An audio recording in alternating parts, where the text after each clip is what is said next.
মধ্যপ্রাচ্যে যখন যুদ্ধের আগুন জ্বলছে তখন হঠাৎ করেই যুদ্ধবিরতির ঘোষণা আসলো মার্কিন প্রেসিডেন্ট ডোনাল্ড ট্রাম্পের পক্ষ থেকে।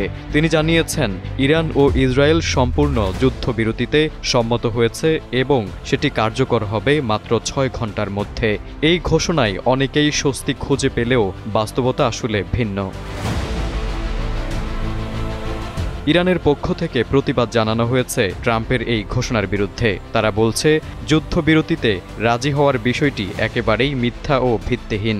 এমন কোনো সমঝোতায় তারা পৌঁছায়নি, বরং লড়াই চলবে আগের মতোই। তেহরান টাইমস জানায় ট্রাম্পের এই দাবি ইরানকে দুর্বল দেখানোর অপচেষ্টা মাত্র।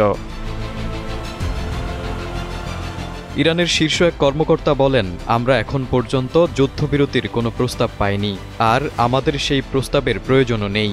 ইরান এমন কোনো সিদ্ধান্তে যায়নি যেখানে শত্রুর সঙ্গে আপোষ করা হয়। স্থায়ী শান্তি না আসা পর্যন্ত আমরা লড়াই চালিয়ে যাব। ইসরায়েল ও যুক্তরাষ্ট্রের বিবৃতি আমাদের কাছে শুধু প্রতারণা ছাড়া আর কিছুই নয়। ইরানি কর্মকর্তা আরও জানান, এই মুহূর্তেও ইরানের ভূখণ্ডে হামলা চালাচ্ছে শত্রুপক্ষ।